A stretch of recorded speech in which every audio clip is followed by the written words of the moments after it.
Prescription eyewear.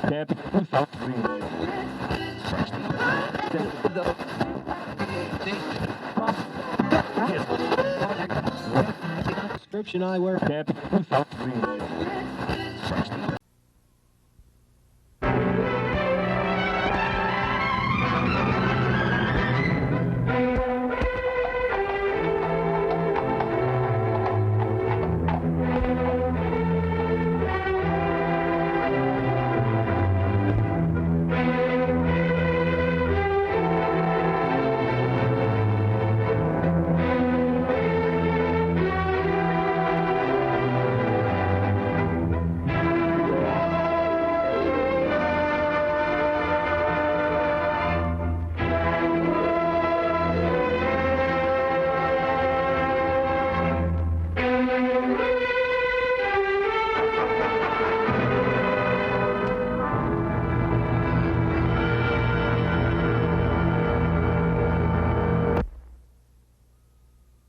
Sir, can I carry a bag? No, thank you. Sorry. So sorry. Excuse me. What, sir? What, sir? Sorry. Watson, hurry up. Come on, the train's going. Yes, wait a minute here. Excuse me. Was it a close call, Holmes? Yes, it certainly was. If you hadn't lingered to pass the time of day with that barmaid, we'd have had ample time. How did you know that I... Your elbow, it's wet. Well, you've obviously been leaning on a bar somewhere.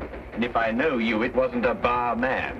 Was she pretty? Yes, he was a lovely young lady, as a matter of fact. Came from Lancashire. Hasn't been in London very long. Blinko Watson. Sardines Dalton! Oh, I say, what a small world it is. Oh, good old Blinko. Best smile of the school ever had. I say, oh, man, you're putting it on a bit here and there, aren't you? Oh, particularly there. Oh, well, you know. Say, Holmes, do you know sardines? How do you do, sardines? Did you say Holmes? Not Mr. Sherlock Holmes. Oh, I see you've been reading about him in the papers, what? Oh, can't read anything else these days except about that last case of yours, Mr. Holmes. Yes, well, that presented a bit of a problem at first, but we managed to nail him before the finishing line, didn't we, Holmes? Oh, we did, Blinko. You know, I wouldn't be at all surprised if you were going fishing. Yes, we're going to Witchenham, no? Why, of course. I'm living at our old family place, Forthingham. That's near Witchenham. Oh, I say. Something wrong, man? No, nothing really. I don't want to bother Mr. Holmes with my troubles.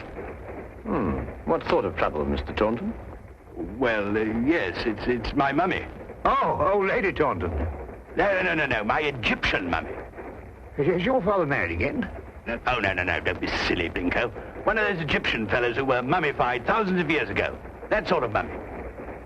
Oh, you have that sort of a mummy? Yes. My Uncle Joseph sent it to me from Egypt. He's an archaeologist, you know. Well, it seems an odd thing to have sent you. Last year he sent me a crate of sand. Sand? Yes, from Sahara. The desert, you know. Just sand? Yes, that's all. Just sand. Arrived one morning like the mummy case. Mummy case? Yes, a chap called Amenhotep. No. Amenhotep. Priest of the 14th dynasty or something. Anyway, that's what Professor Van Tolkien said. Professor Von Tolkien? Yes, he's a colleague of my uncle's. Lives quite nearby. He couldn't fathom what was wrong with the mummy either. Precisely what is wrong with your mummy, Mr. Taunton? It laughs. I beg your pardon? It laughs. Laughs? Quite. How does it laugh? Well, now, we go something like this. No, not really like that. It's much eerier than that. More like this. See, when does it laugh? Oh, practically any time. Well, have you seen it laugh? Me? Oh, good heavens, no. Why don't you give it away? I can't. Nobody wants it. I say, Blinko. No, I'm awfully sorry. No, we couldn't. Well, look, why don't you burn it or chuck it in the river or something? Oh, well, now, I know this sounds silly, but there's an inscription on it. something like, who destroys my sleep, destroys himself. Professor Van Tolkins translated it for me. Yeah, but you don't believe all that rubbish, do you? I mean, Egyptian capers and all that. Well, no, I don't actually believe the curse, Blinker, but I've got to do something. Why, I'm engaged to Rowena Featherston. You know her? No. Oh, she's a lovely girl. She's got an aunt, regular old Batlax. Well, she keeps after Rowena to break off the engagement. Says a chap who keeps an Egyptian mummy who laughs, well, he can't be very reliable. Yeah, well, I understand that. Yeah. Oh, I say. Would you like to come over to my place and see if you can stop him laughing? Oh, no, look, old boy, we were going fishing, you know, and... Oh, it might prove interesting, Watson. A mummy that laughs.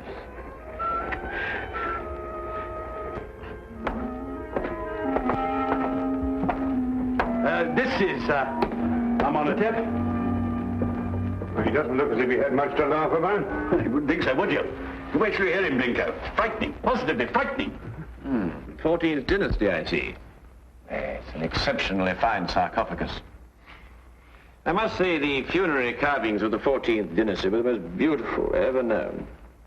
Ah, yes. Amenhotep was a priest-warrior. And here's the curse. Yes. Who destroys my sleep, destroys himself. Makes you think, what? Ow. This thing's full of splinters. I'm always pricking myself on it. When did the mummy start laughing, Reggie? As soon as you received it 6 months ago? No, rather not. First, he was very well behaved. Quiet as a lamb, then he started in about a month ago. I see.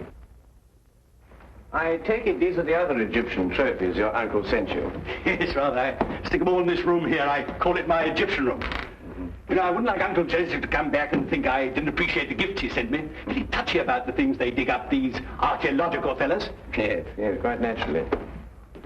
Has your uncle been in England recently? Oh, no, not since he went galloping off east as a young man. Must be at least 40 years, I think. Then you've never seen him? Oh, no. Oh, I say, that's the Sahara sand I was telling you about. Oh, yes. Does your uncle never write to you? No, never. Just sends back the things he digs up. Have you got a photo of him by any chance? Yes, this one. It was taken when he was up at Oxford. I think he must have changed by now, you know, 40 years. Ravages of time and all that. Yes. Oh, I'm sorry, Reggie. I didn't know you had visitors. Oh, no, don't go, Rowena. I want you to meet my guests. This is, Blinko, Dr. Watson, and Mr. Holmes, Mr. Sherlock Holmes. This is my fiancée, Miss Featherston. Mr. Sherlock Holmes, the detective? Yes. Yes, he's come to look into this mummy business for us. Have you found anything, Mr. Holmes? Why does it laugh? Well, perhaps he tickled himself to death. I keep pleading with Reggie to get rid of it, destroy it, anything. But he's afraid of the curse. Well, I'm the one the curse is going to work on, and you know what they are. Really, Reggie, this is the 19th century. And Aunt Agatha wants to know when we're going to eat. She's famished. Woman's always famished. Please, Reggie, she is my aunt. Well, I suppose I shall have to cook dinner myself. Cook left last night, 4th of the month. Say, Blinko, you cook? Well, I... Reggie, you didn't invite Dr. Watson here to cook. I'll cook. Well, maybe I better do it myself after all. We'll both cook. Come on. How many of us are there? 5? No, 6. I've asked Professor Von Tolkins to dine. I say, if you'd like a glass of sherry or a brandy or soda or something, you'll find it all in the cupboard over there. Charming girl. I say, Holmes, let's finish up this matter in short order, eh? I hear the fish round about here absolutely snapping. I wonder. You wonder what? You find something, Holmes? No, I wonder if Miss Featherston can cook.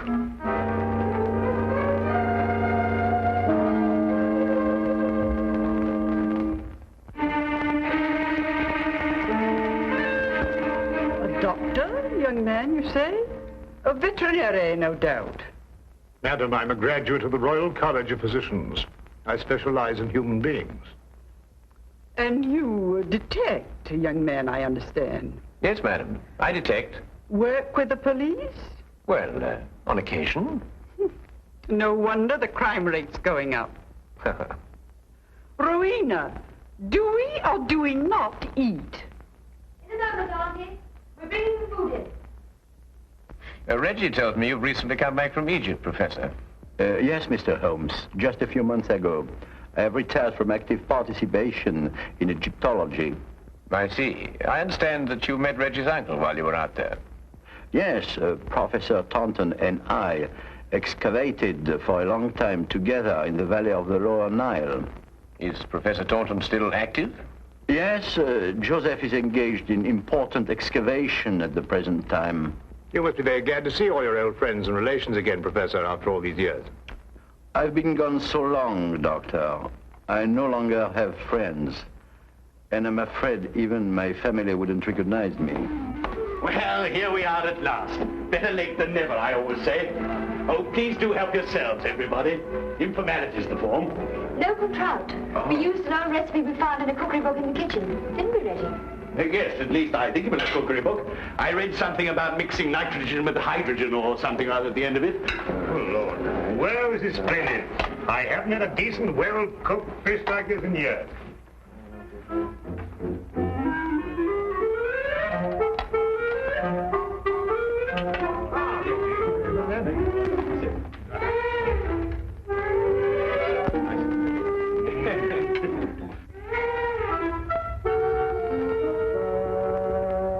Rubber.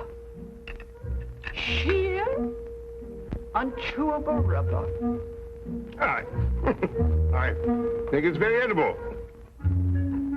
What do you think, Holmes? Quite. Who knows? A sauce might have improved it somehow.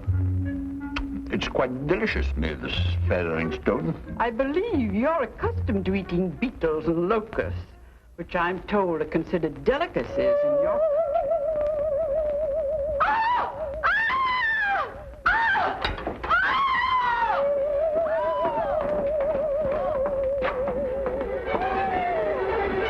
Take the other end, would you? Carefully, please. Carefully. Yep.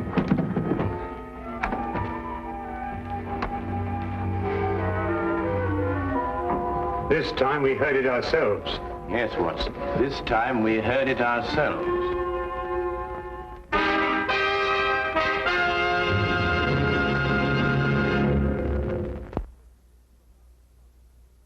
And now we return to the case of the Laughing Mummy. Of all the silly things I've been inveigled into by you, this is the silliest.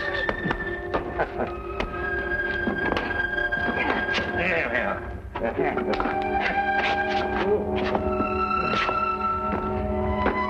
What do you expect to find up here? Something I discovered earlier this evening, Blinker. Do not address me by that ridiculous name. Ah! All right. All right, old chap. I'm all right now. But if I kill myself, I shall hold you personally responsible. Good. No, we managed it somehow. Though I had my doubts on several occasions. Now, we'll soon know now. Know what? Unless I'm mistaken, this is our laughing mummy. But this is only a weather vane, Holmes. Ah, yes, but one that laughs. Listen. Good heavens. Well, it is laughing. It would appear to be so, wouldn't it? Especially with a mummy in the house. When the wind is in a certain direction, the weather vane acts as a whistle, and the resultant sound is funneled down into the Egyptian room below.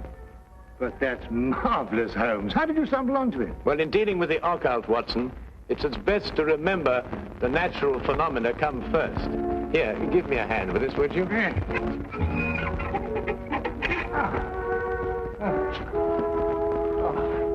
Wonderful. That's wonderful. Now, be careful you come down, Holmes. Yes. Just be careful.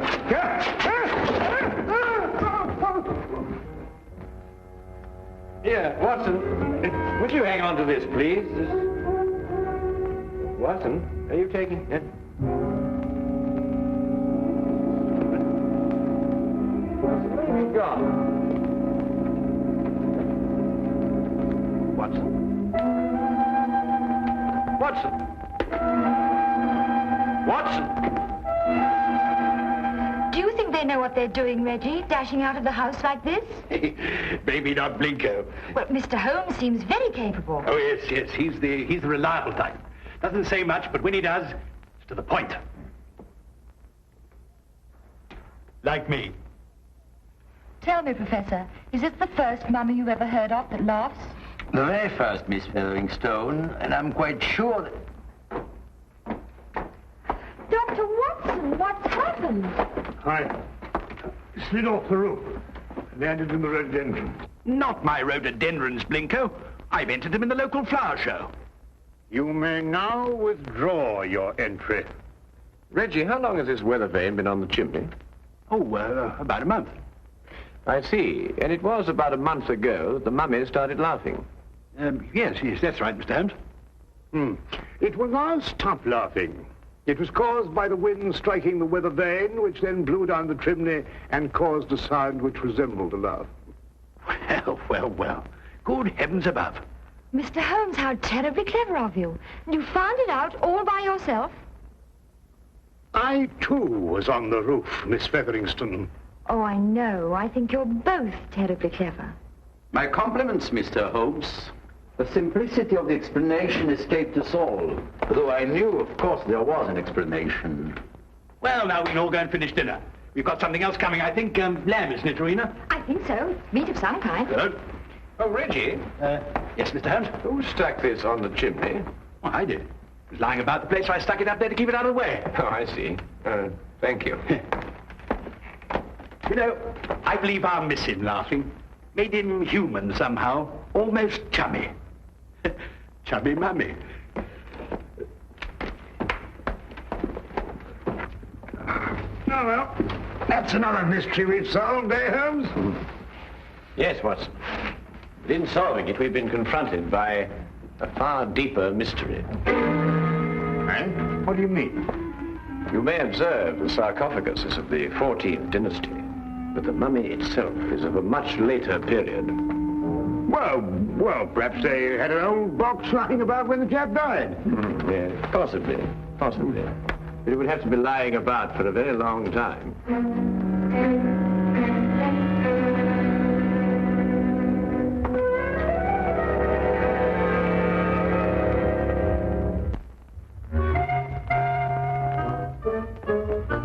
Morning, everybody. Isn't it a lovely morning? Simply gorgeous. Good morning, Miss Featheringstone. Yes, it is indeed a lovely...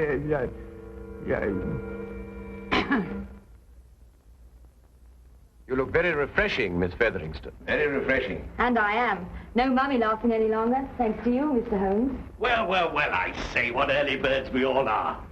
Morning, everybody. Morning. God's in his heaven and all's right with the world and all that sort of thing, you know what? There's no need in invoking the name of the deity. I wasn't. I was quoting a bit of poetry or something. Shakespeare, I think it is. Tennyson, darling. Oh, really? Oh, Actually, Miss Featheringstone, I think, if I'm not mistaken, it's a quotation from Robert Browning. Ben Ezra. Pippa passes, Watson. Oh, yes, of course, Pippa passes. I knew it was something like that. Good morning. Oh, good morning, Professor. Morning.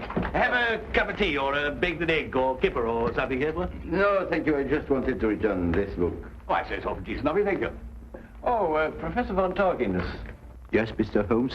Reggie has a 14th dynasty vase in the Egyptian room, which rather puzzles me. I wonder if I could impose upon you to clarify a point for me?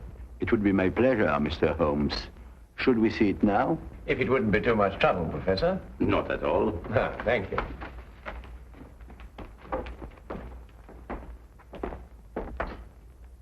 Yes, the composition of the pottery struck me as being rather later than the 14th dynasty, Professor. This is the vase I referred to.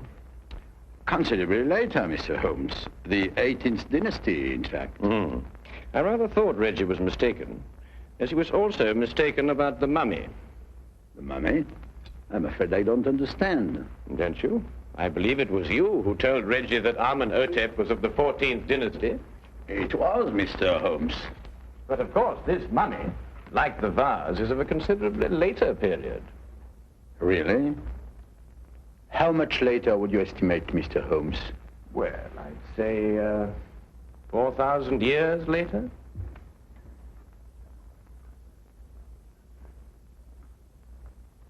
How did you determine that, Mr. Holmes? Well, the sarcophagus is obviously authentic.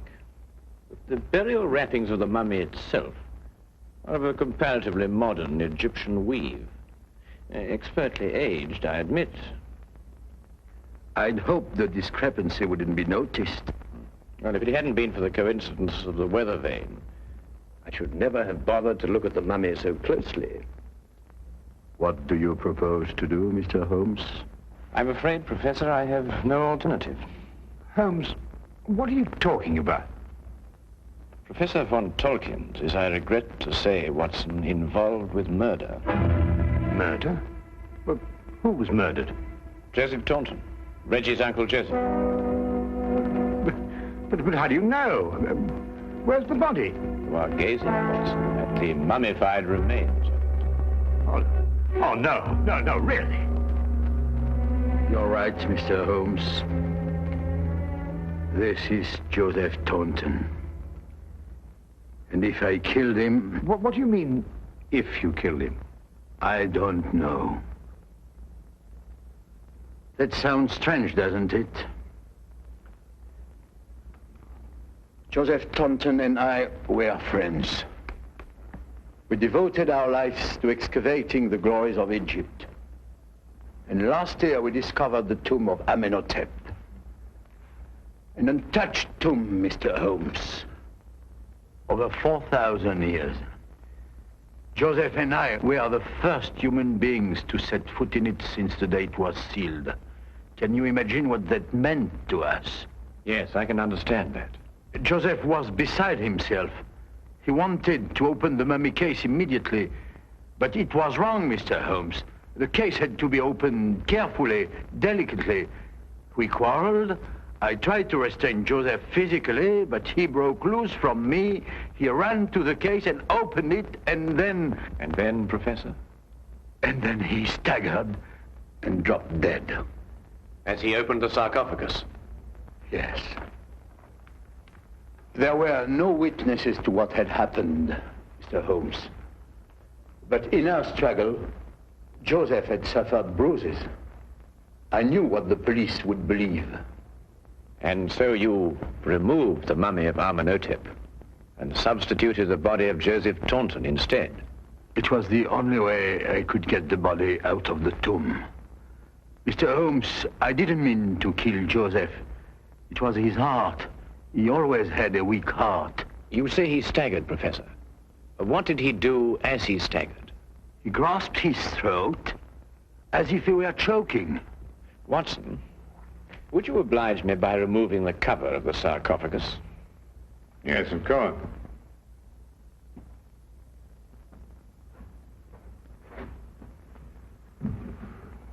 Ouch! That splinter. Yes, Watson, ouch. As Reggie said, and as undoubtedly Uncle Joseph said, too. Professor, would you care to take a closer look at what Reggie called a splinter?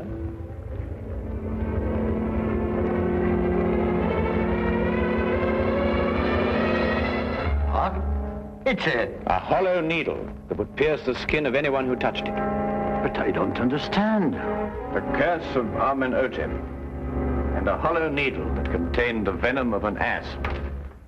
The same snake poison that killed Cleopatra, and that killed your friend, Joseph Taunton. The most marked symptom of asp poisoning is suffocation. The victim instinctively clutches his throat. Then it wasn't our fight. No. And traces of the poison may still be found in the body, even after mummification. I say, Holmes, you don't think there's any of that poison left in the needle, do you? Because, well, if so... The next few minutes will determine that, Watson. What? Well, how's old Amenhotep doing? I bet he's feeling down in the mouth now he's stopped laughing. You'll be glad to learn, Reggie, that the professor has offered to take the mummy off your hands. Oh, I say, that's awfully decent of you, Professor. What you going to do with him? But he's also considered giving it a fitting burial. Oh, of course. Now, why didn't I think of that? Do you realize what this means, Rowena? Now we can be married. That old... I mean, your aunt, well, she won't have a leg to stand on. But, darling, Aunt Agatha really likes you. She just pretends to think you're not very bright. Really? She likes me? I think so. Oh, well then. Let's go and tell her the good news. Thank you, Mr. Holmes. Not at all, Professor. Holmes, Holmes! What? What's the matter? Why, you look ill. It's the poison. I can't get my breath. No, relax, Watson, relax. If there'd been any poison left in that needle, Reggie would long since have joined his ancestors. Unfortunately, the curse only worked once. Oh. Ridiculous. Yes, but Holmes. Oh, that's all very well. I still can't get my breath. Well, not again. It's probably the food we've been subjected to. Yes, I myself would prefer some of that fish that you insist on pursuing up and down the waterways of England with such wild abandon. Yes, of course. Curse. Utter nonsense.